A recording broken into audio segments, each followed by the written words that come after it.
حکمرانی کے معاملے میں ایوب خان نے احکامات کے ذریعے عوامی اور سیاسی زندگی کو محدود کر دیا تھا۔ ان میں electoral body disqualification order, security of Pakistan act, press and publication ordinance اور لاؤڈ سپیکر آرڈیننس بھی شامل تھا۔ یہاں تک کہ سیاسی تقریروں کی آواز کی بلندی بھی قانون کے ذریعے کنٹرول کی جاتی تھی۔ پھر 1964 میں کچھ ایسا ہوا جس کی ایوب خان کو بالکل امید نہیں تھی۔ فاطمہ جناح جو سیاسی سازشوں سے تنگ آ کر تنہائی کی زندگی گزار رہی تھی اور جن کی عمر 70 سال سے بھی زیادہ ہو چکی تھی، پاکستان کی تاریخ کے سب سے طاقتور فوجی حکمران کے خلاف صدارتی انتخاب لڑنے پر راضی ہو گئی۔ صدارتی انتخابات سے پہلے فاطمہ جناح نے اسپیچ کی تھی جس میں انہوں نے یہ الفاظ دہرائے: یہ انتخابات فیصلہ کریں گی کہ کیا آپ اس ملک میں آزاد شہریوں کی حیثیت سے زندگی گزارنا چاہتے ہیں یا اپنے آخری اختیارات ان لوگوں کے حوالے کرنا چاہ رہے ہیں جن پر آپ کا ذرا بھی کنٹرول نہیں۔ مجھے خوف ہے کہ شاید دوبارہ آپ کو ایسا موقع کبھی نہ ملے۔ دوسری طرف ایوب خان کا بنیادی مقدمہ تھا غیر ارادی معاشرے میں پارلیمانی جمہوریت انتشار پیدا کرتی ہے۔ ملک چلانا ماہرین لوگوں کا کام ہے، پیشور سیاست دانوں کا نہیں۔ ایوب خان کے مطابق حکومت کو مشین کی طرح کام کرنا چاہیے، جبکہ فاطمہ جناح اس حکومت کو امانت سمجھتی تھی۔ ایوب خان نے جمہوریت کو ختم کرنے کے بجائے اسے ری ڈیزائن کرنے کا فیصلہ کیا، جس ری ڈیزائن کا نام رکھا گیا تھا بنیادی جمہوریت، جس میں عوام تقریباً 80,000 بنیادی جمہوریت کے ارکان منتخب کرے گی۔ پھر یہی 80,000 ارکان صدر اور اسمبلیوں کو انتخاب کرتے ہیں۔ عام شہری صدر کو براہ راست ووٹ نہیں دے سکتا۔ کروڑوں افراد کے مقابلے میں 80,000 شناخت شدہ افراد کو دیکھنا، متاثر کرنا، انعام دینا اور دباؤ میں لانا انتہائی آسان تھا۔ 2 جنوری 1965 کو یہی انتخابی کالج صدر کو چننے والے تھے، لیکن نیشنل عوامی پارٹی سے جماعت اسلامی تک بائیں اور دائیں بازو کی ایسی قوتیں جو مستقبل کے پاکستان پر متفق نہیں تھے مگر سب ایک نام کے پیچھے متحد ہو چکے تھے: فاطمہ جناح۔ سرکاری مہم نے ان کی عمر، ان کے جنس اور محب وطنی کو نشانہ بنایا۔ دسمبر 1964 میں ایوب خان نے اعلان کیا کہ طاقت کی اندھی ہوس نے فاطمہ جناح کو ملک کی ترقی کی خواہش سے بیزار کر دیا ہے۔ یہ الفاظ اس خواتین کو بولے جا رہے ہیں جس کو مادر ملت کا لقب دیا گیا۔ جواب میں فاطمہ جناح نے کہا کہ ایوب نے ذاتی مفادات کے لیے ملک کو بیچ دیا ہے۔ ایوب خان کے مطابق استحکام ترقی لاتا ہے۔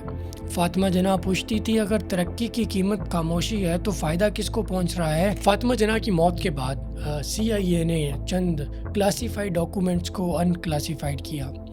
ان ڈاکومنٹس کے مطابق ایوب خان کے لیے مخالف سیاسی جماعتیں کوئی بڑا خاص مسئلہ نہیں رکھتی تھی، کیونکہ ضرورت پڑنے پر ریاست انہیں گرفتار کر سکتی تھی۔ رپورٹ 1965 کے انتخابات کو یاد کرتے ہوئے یہ لکھتی ہے کہ یہ تمام اختلافی رائے رکھنے والی سیاسی جماعتیں کچھ دیر کے لیے فاطمہ جناح کے پیچھے متحد ہوئی تھی، مگر شکست کے بعد اتحاد بکھر گیا، جس کے بعد اس جملے کو ہائی لائٹ کیا گیا کہ Ayub Khan has reinforced his position by careful manipulation of Pakistan's intricate election machinery. Ayub Khan نے پاکستان کے پیچیدہ انتخابی نظام میں ہوشیاری سے رد و بدل کر کے اپنی پوزیشن مضبوط کر لی تھی، بیسک ڈیموکریسی کو مد نظر رکھتے ہوئے، جہاں صرف 80,000 لوگوں کو ووٹ کاسٹ کرنے کی اجازت تھی۔ انتخابات کے مطابق ایوب خان کو 49,951 ووٹ ڈالے گئے، جبکہ فاطمہ جناح کو 28,651 انتخابی ووٹ کاسٹ ہوئے۔ ایک اور CIA کی رپورٹ کے مطابق الیکشن سے پہلے ایک سروے ہوا جس سے یہ سامنے آیا تھا کہ 55% ووٹ فاطمہ جناح کو کاسٹ ہونے کا اندازہ تھا، اور یہ کہ ایوب خان کے پاس ریاستی تمام طاقتیں موجود تھی جو ترازو کو اس کے حق میں جھکا سکتی تھی، جس سے یہ ثابت ہوتا ہے کہ کنٹرول ہمیشہ ووٹ گننے کے بعد نتیجہ بدلنے سے نہیں ہوتا۔ کبھی کبھار کنٹرول یہ طے کرنے میں بھی ہوتا ہے کہ ووٹ کون کاسٹ کرے گا اور کون نہیں کرے گا۔ جماعت اسلامی بھی اس سے پہلے عوامی زندگی میں خواتین کی شرکت کی شدید مخالفت کرتی تھی۔ اب فاطمہ جناح کی حمایت کو ایک فتوے کے ذریعے جائز قرار دے دیا گیا۔ اس کے لیے اسلامی اصول سے دلیل دی گئی کہ جب انسان جان بچانے کے مسئلے میں ہو تو سور کا گوشت اور شراب جیسی ممنوع چیزیں بھی ضرورت کے تحت جائز ہو جاتی ہیں۔ جماعت نے مزید واضح کیا تھا کہ فاطمہ جناح کو نامزد کرنا صرف مجبور کن حالات کی وجہ سے ضروری ہوا ہے، اور عورت کی حکومت کو خاص طور پر فاطمہ جناح کو سور یا شراب جیسی برائی سے تشبیہ دی۔ اس بات کو یاد رکھیے کیونکہ ایوب خان نے اس کے بعد جو کیا وہ اس سے بالکل الٹ اور کہیں زیادہ بدتر تھا۔ ایوب خان جن کے بارے میں کئی جگہوں پر آیا ہے کہ وہ وسکی پیتے تھے، مغرب سے تعلیم یافتہ تھے اور خود کو ترقی کا چیمپئن اور جدیدیت پسند رہنما کے طور پر پیش کرتے تھے۔ مذہبی اسٹیبلشمنٹ کے پاس گئے اور ایک فتویٰ خرید لائے۔ لاہور میں منعقد ہونے والی ایک کانفرنس میں 650 علماء جمع ہوئے۔ فتوے کے مطابق ریاست کے سربراہ کا عہدہ کسی خاتون کو دینا غیر اسلامی اور حرام ہے اور اس کے ساتھ ساتھ ملک اور قوم کے لیے تباہ کن بھی ہے۔ 650 علماء ایک عورت کی قیادت کو حرام قرار دے رہے تھے۔ 1965 کے انتخابات کی سب سے اہم تضاد یہ تھا کہ جماعت اسلامی جو ایک مذہبی جماعت تھی، صدر کے عہدے کے لیے ایک عورت کی حمایت کر رہی تھی، جبکہ ایوب خان جو خود کو سیکولر اور جدیدیات پسند رہنما کے طور پر پیش کرتے تھے، انہوں نے فاطمہ جناح کو روکنے کے لیے اسلام کو ہتھیار بنا لیا۔ انہوں نے مذہب کو دین کی حفاظت کے لیے استعمال نہیں کیا، انہوں نے دین کو اپنی کرسی بچانے کے لیے استعمال کیا تھا۔ اس کی مثالیں آج کے وقت میں بھی آپ کو کئی جگہوں پہ مل جائیں گی جہاں پر پاکستانی حکمران نے خود کی کرسی بچانے کے لیے اسلام کو نہ جانے کتنی دفعہ استعمال کیا ہے۔ تو اگلی بار جب کوئی آپ سے کہے کہ فوج پاکستان کو مذہبی انتہا پسندی سے بچاتی ہے تو یاد رکھیے گا کہ یہ فتویٰ کس نے خریدا تھا، اور یہ بھی یاد رکھیے گا کہ یہ فتویٰ کن سے خریدا گیا تھا۔ انتخابات کے 2 دن بعد 4 جنوری 1965 کو ایوب خان صدر کا بیٹا کراچی آیا۔ گھور ایوب خان 28 سالہ نوجوان جو حال ہی میں پاکستانی آرمی سے کیپٹن کے عہدے سے ریٹائر ہوا تھا، انہوں نے کراچی کی سڑکوں پر فاتح کے جلوس کی قیادت کی۔ موٹر کیڈ کے پچھلے حصے میں ایوب خان کے اپنے سرحدی ضلع سے آئے ہوئے سینکڑوں پٹھان تھے جو ڈنڈوں اور گھر میں بنائے گئے پستولوں سے مسلح تھے۔ یہ جلوس جان بوجھ کر لیاقت آباد سے گزارا گیا، ایک ایسا علاقہ جہاں زیادہ تر بھارت سے ہجرت کر کے آئے ہوئے تھے مہاجر آباد تھے، جنہوں نے بھاری اکثریت میں فاطمہ جناح کو ووٹ دیا تھا۔ پٹھان ٹرکوں سے باہر نکلے، انہوں نے راہگیروں پر حملے کیے، دکانیں لوٹی، گھروں کو آگ لگا دی۔ یہ کوئی جشن نہیں منایا جا رہا تھا، یہ سزا تھی۔ یہ سزا مادر ملت کے فالوورز کے لیے تھی۔ یہ سزا قائد اعظم کی بہن کو ووٹ دینے کے جرم میں عام شہریوں سے انتقام لیا جا رہا تھا۔ جب تشدد ختم ہوا 33 افراد جان سے جا چکے تھے، 300 زخمی تھے اور 2000 سے زائد لوگ بے گھر ہو چکے تھے۔ شمس الدین نام کے ایک چشمدید گواہ نے ذاتی طور پر گوہر ایوب خان کے خلاف قتل کی شکایت درج کروائی۔ انہوں نے الزام لگایا کہ صدر کے بیٹے نے تشدد کے دوران ایک نہتے شخص کو گولی مار کے قتل کیا تھا۔ مقدمہ درج ہوا، قانونی کارروائی شروع کی گئی، پھر کچھ بھی نہیں ہوا۔ مقدمہ کسی نتیجے تک نہیں پہنچنے دیا۔ گوہر ایوب خان بعد میں وزیر بنا دیا گیا۔ جس شخص کو اس نے مبینہ طور پر گولی ماری تھی اس کے نام تک کسی کے ریکارڈ میں نہیں ہے۔ یہ قتل عام 4 جنوری کا قتل عام کراچی میں کئی دہائیوں تک جاری رہنے والے نسلی تشدد کی ابتدا تھا۔ مہاجر پشتون تنازع، MQM کا عروج، آپریشنز، ٹارگٹ کلنگز، کراچی میں کئی سالوں سے جو بھی زخم بہتا ہے اس کی جڑیں اسی دن تک پہنچتی ہیں۔ ایک صدر کے بیٹے تک جس نے لوگوں کو مسلح کیا اور انہیں قائد اعظم کی بہن کی حمایت کرنے والے ووٹرز کو سزا دینے کا فیصلہ کیا، جس پر فاطمہ جناح نے یہ بولا تھا کہ دنیا کے کسی بھی تہذیب یافتہ ملک میں ایسی وحشیانہ حرکتوں کو ہونے کی اجازت نہیں دی جا سکتی۔ انہوں نے یہ بات 1965 میں کہی تھی، لیکن اس کے بعد پاکستان کی ہر دہائی کے بارے میں بھی یہی کہا جا سکتا ہے۔ انتخابات کے بعد فاطمہ جناح ایک ایسی خاموشی میں چلی گئی تھی جو ان کی زندگی کی آخری خاموشی ثابت ہوئی۔ انہیں عوام نے شکست نہیں دی کیونکہ عوام ان سے محبت کرتی تھی، بلکہ اس ریاستی مشینری نے ہرایا تھا جو ان دونوں کو سیاسی نظام سے باہر رکھنے کے لیے بنائی گئی تھی۔ جب تک وہ محاطہ پیلس میں زندہ رہی، ایوب حکومت نے انہیں مسلسل نگرانی میں رکھا۔ ان سے ملنے والوں پر نظر رکھی جاتی تھی، ان کا ٹیلی فون ٹیپ کیا جاتا تھا، ان کی ہر حرکت کو ٹریک کیا جاتا تھا۔ ہر سال اپنے بھائی کی برسی پر وہ ایک مجلس رکھتی تھی، باغ میں تمبو لگائے جاتے اور کراچی کی ایک باورچی بریانی پکاتا تھا، اور ہر سال نگرانی کرنے والے انہیں دیکھتے رہتے تھے۔ ذرا اس بات پر ملاحظہ فرمائیے گا، ریاست نے صرف انہیں شکست نہیں دی، وہ ان کے دروازے کے باہر بیٹھ کر انہیں اپنے بھائی کا غم مناتے دیکھتی رہی، اور سال در سال یہ طریقہ ایسے ہی چلتا رہا ان کی زندگی کے آخری دنوں تک۔ کسی سیاستدان کے ساتھ ان کی آخری معلوم ملاقات 1966 میں ہوئی۔ اسٹینلی والپٹ کی ذوالفقار علی بھٹو پر لکھی ہوئی سوانح حیات کے مطابق جب بھٹو کو ایوب خان کی کیبنٹ سے نکال دیا گیا تو وہ پیدل فاطمہ جناح کے گھر گئے جو کراچی میں ان کے گھر کے قریب تھا اور چائے کے ایک کپ پر ان سے مشورہ مانگا۔ وہ مایوس اور بد دل لگ رہی تھی۔ انہوں نے بھٹو سے صرف اتنا کہا، میں نے تمہیں کہا تھا اس پر بھروسہ مت کرنا۔ یہ فاطمہ جناح کے آخری معلوم سیاسی الفاظ میں سے تھے۔ ایک مختصر جملہ لیکن پاکستان کی پوری سیاسی تاریخ کا سب سے تباہ کن خلاصہ، میں نے تمہیں کہا تھا کہ اس پر بھروسہ مت کرنا۔ اس کے بعد صرف 1 سال میں وہ وفات پا گئی۔ 1 دہائی کے اندر بھٹو کو ایک اور جنرل کے حکم پر پھانسی دے دی گئی۔ 4 دہائیوں کے اندر بھٹو کی بیٹی کو قتل کر دیا گیا۔ فاطمہ جناح سے شروع ہونے والا یہ سلسلہ آج تک نہیں ٹوٹا۔ 8 جولائی 1967 کی شام فاطمہ جناح ایک شادی کی تقریب میں شریک ہوئی۔ وہ صحت مند اور خوشگوار مزاج میں نظر آ رہی تھی۔ وہ دیر رات گھر واپس آئی اور اپنے معمول کے مطابق گھر کو تالا لگایا، چابیاں کچن میں رکھیں، دودھ کا گلاس اوپر لے گئی اور سونے چلی گئی۔ اس رات وہ گھر میں اکیلی تھی۔ اگلی صبح 9 جولائی کو جب وہ باہر نہ آئی تو دروازہ توڑ کر کھولا گیا۔ وہاں کمشنر کراچی اور انسپیکٹر جنرل آف پولیس موجود تھے۔ کوئی ڈاکٹر نہیں، کوئی خاندانی فرد نہیں، کوئی ہم نوا نہیں، صرف کمشنر اور آئی جی۔ خود سے سوال کریں، کراچی کے 2 سب سے اعلیٰ انتظامی اور پولیس افسر ایک بزرگ خاتون کے بیڈ روم کا دروازہ کھولنے کے لیے ذاتی طور پر کیوں موجود تھے؟ انہیں کس نے بلایا تھا؟ دروازہ کھولنے سے پہلے کس کو معلوم تھا کہ کچھ ہو چکا ہے؟ فاطمہ جناح مردہ حالات میں پائی گئی۔ چند ہی گھنٹوں کے اندر صرف ایک ڈاکٹر جس کا نام آج تک عوام کے سامنے نہیں لایا گیا، انہوں نے موت کی وجہ ہارٹ فیلئر قرار دی۔ 1971 میں ایک اردو اخبار نے ہدایت علی، جو کلو غسل کے نام سے مشہور تھے، ان کا بیان شائع کیا۔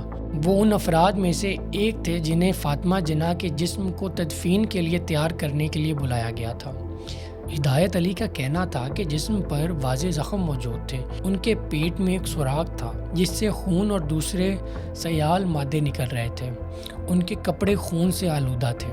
ان کے ساتھیوں نے ہر بات کی تصدیق کی۔ انہوں نے ایک اور بات کی بھی تصدیق کی، انہیں خاموش رہنے کا حکم دیا گیا تھا۔ پھر وہ خواتین جنہوں نے میت کو غسل دیا، سید محمد ظفر کی اہلیہ سیدہ فاطمہ، جو جسم کو غسل دینے میں شامل تھی، ان کا کہنا ہے کہ جب میں نے جسم کو غسل دینا شروع کیا تو مجھے ان کی گردن پر ایک بڑا زخم، گھٹنے پر چوٹ اور سوجا ہوا چہرہ نظر آیا، ایسی سوجن جو مار پیٹ کے بعد ظاہر ہوتی ہے۔ 2003 میں پاکستان کے سابق اٹارنی جنرل شریف الدین پیرزادہ نے بتایا کہ وزیر داخلہ قاضی فیض اللہ کے حکم پر ہونے والی انکوائری میں کیا سامنے آیا تھا۔ پیرزادہ کا کہنا ہے جن لوگوں نے آخری رسومات ادا کی، انہوں نے ان کی گردن پر 4 انچ چوڑا کٹا ہوا زخم دیکھا تھا جسے ٹانکے لگا کر بند کیا گیا تھا۔ اسلام آباد کی نیشنل آرکائیوز میں ان کے ذاتی کاغذات کے 64,000 صفحات موجود ہیں۔ 1170 فائلز، تقریریں، خط و کتاب، نوٹ بکس، اس خاتون کی ذاتی خیالات جو قائد اعظم کو زندہ رہنے والے ہر شخص سے زیادہ بہتر جانتی تھی۔ تو کتنے پاکستانیوں نے انہیں پڑھا ہے؟ ان کی موت پر ایک رپورٹ تیار کی گئی، مکمل کی گئی اور حکومت کو دے دی گئی۔ وہ رپورٹ تقریباً 6 دہائیوں سے ریاست کی تحویل میں ہے۔ کتنے پاکستانیوں نے اسے دیکھا ہے؟ اپنے ہی بھائی کے بارے میں لکھی گئی ان کی کتاب کو 32 سال تک دبا کے رکھا گیا، صفحات پھاڑ دیے گئے۔ قائد کی زندگی کی حقیقت کو ایک بیوروکریٹ نے ایڈٹ کیا جس نے فیصلہ کیا کہ آپ اس سچ کو برداشت نہیں کر سکتے۔ ریاست نے فاطمہ جناح کا نام یونیورسٹیز کو دے دیا، فاطمہ جناح میڈیکل یونیورسٹی، فاطمہ جناح وومن یونیورسٹی، فاطمہ جناح ڈینٹل کالج، فاطمہ جناح پارک۔ ان کی تصویر پوسٹیج سٹیمپس پر لگا دی گئی، ان کی برسی پر تقریریں کی جاتی ہیں، اسٹیبلشمنٹ اور تمام پاکستانی لوگ احتراماً کھڑے ہو جاتے ہیں، سیاست دان پھولوں کی چادریں چڑھاتے ہیں اور پھر وہ انہی دفتروں میں واپس چلے جاتے ہیں جہاں ان کی موت کی فائل ایک دراز میں بند پڑی ہے۔ یہ ایک عزت نہیں ہے، یہ صرف سجاوٹ ہے۔ یہ ایسا ہے جیسے آپ ایک قبر پر پھول رکھ رہے ہوں جبکہ قاتل کا ہتھیار اپنی پیٹھ کے پیچھے چھپا رکھا ہو۔ فاطمہ جناح نے 1964 میں پاکستان سے ایک بات کہی تھی جو پاکستان نے آج تک نہیں سنی۔ انہوں نے کہا تھا کہ تحریک پاکستان جمہوریت، سیاسی آزادی، فردی حقوق اور جواب دہ حکومت کے لیے تھی۔ پاکستان بنانے کا مقصد صرف اس وقت میننگ فل تھا جب اس کے شہری جمہوری حقوق سے فائدہ اٹھا سکیں۔ فوج کا کہنا تھا کہ تحریک کا مقصد خود مختاری، یکجہتی اور ریاست کی اتھارٹی تھا۔ وہ بحث ایک طرف ان کا نظریہ اور دوسری طرف ان کا وہی بحث۔ انہوں نے ایک بات کہی تھی جو اپنی تمام زندگی کے حصے میں انہوں نے سیکھا تھا، ان کی زندگی کا نچوڑ جو انہوں نے ایک سینٹنس میں، ایک فقرے میں پورا کر دیا تھا۔ وہ بات یہ تھی، The biggest enemy of the Muslim is the Muslim himself and yet he does not know it۔ ایک سوال آج بھی پوچھا جاتا ہے، بڑا آسان سوال ہے، وہ یہ سوال ہے جس کا آج تک کسی کو جواب نہیں ملا۔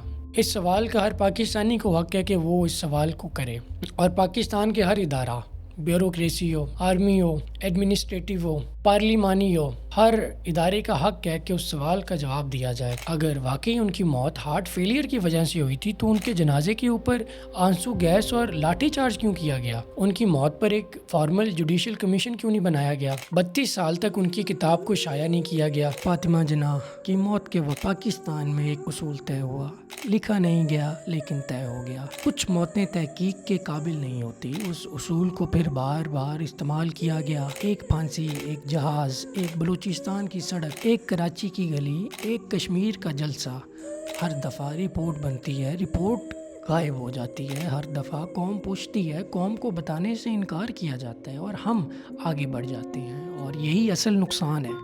فاطمہ جناح کی موت سے پاکستان نے ایک قائد نہیں کھویا، پاکستان نے اپنی عادت پا لی۔ یہ کہانی ہر اس شخص کے لیے ہے جو آج بھی عدالت کے دروازے پہ کھڑا ہو کر انصاف کی طلب دل میں رکھے، رب سے امید رکھتا ہے کہ ایک دن اسے انصاف مل کے رہے گا۔ یہ کہانی ہم سب لاچار 24 کروڑ عوام پاکستانیوں کی ہے۔